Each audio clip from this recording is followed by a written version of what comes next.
freedom? Is it merely the lack of chains that bind our wrists? Or does it reside within the intricate corridors of our thought? Is it the audacity to confront, to stand tall against the tides of north? Or is it the honor to paint new limits on the canvas of convention?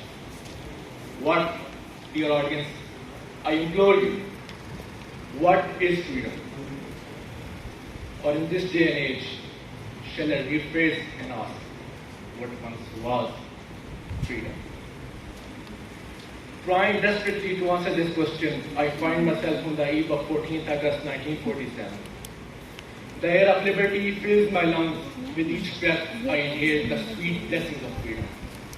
No longer confined, my spirit soars, unburdened by shackles of oppression. A new fire burns within me, fueled by oxygen of autonomy. My mind expands, unhindered by artificial boundaries. But as I shake my head, I find myself here again, as if it was nothing but a fever dream. Cursing my existence, I envy those who once drew the breaths of freedom. For as I inhale, it is not the crisp air of liberty, but the stench of blood-soaked turmoil. I am suffocated by the anguished cries of Palestinians, their desperate appeals woven into the very fabric of the wind, as if the atmosphere itself beats for their plight. I am suffocated in the valley of Kashmir, where the air holds not the promise of liberty, but the lingering scent of gunpowder, a reminder that dreams of those people dissolve into nothingness, into ether. I am suffocated not by the lack of oxygen, but by the lack of humanity displayed in Tiananmen Square, where air, till this day, carries the silenced peace for democracy. I am suffocated, Mr. President. I am suffocated by the echoes of voices lost, aspirations lost, whispers unheard, hope faded. I am suffocated, Mr. President. I am suffocated by the stories untold, lies incomplete. I am suffocated, Mr. President. I am suffocated. It engulfs my heart that we live in a world where the very act of existence is defiance of oppressive regimes.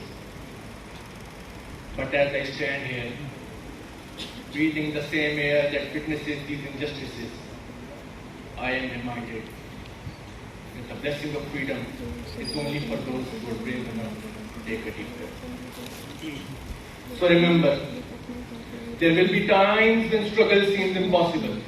Alone and unsure, I know this already. Go out by the scale of any. Remember, freedom is a pure idea. It occurs spontaneously and without instructions. The random acts of instruction are already happening throughout the world. There are whole armies, battalions that have already enlisted in the cause of freedom and they have no idea. Remember, the frontier for freedom is everywhere and even the smallest act pushes our lines forward. Remember, the Zionist and fascist need for control is so desperate because it is so unnatural. Tyranny requires constant effort. It breaks, it leaks. Oppression is the mask of fear. Authority is brittle. Remember that and know this. The day will come when all these moments of defiance, these skirmishes, these battles, they will have flooded the banks of their authority and soon there will be one too many. One single thing will break the siege. Remember, try.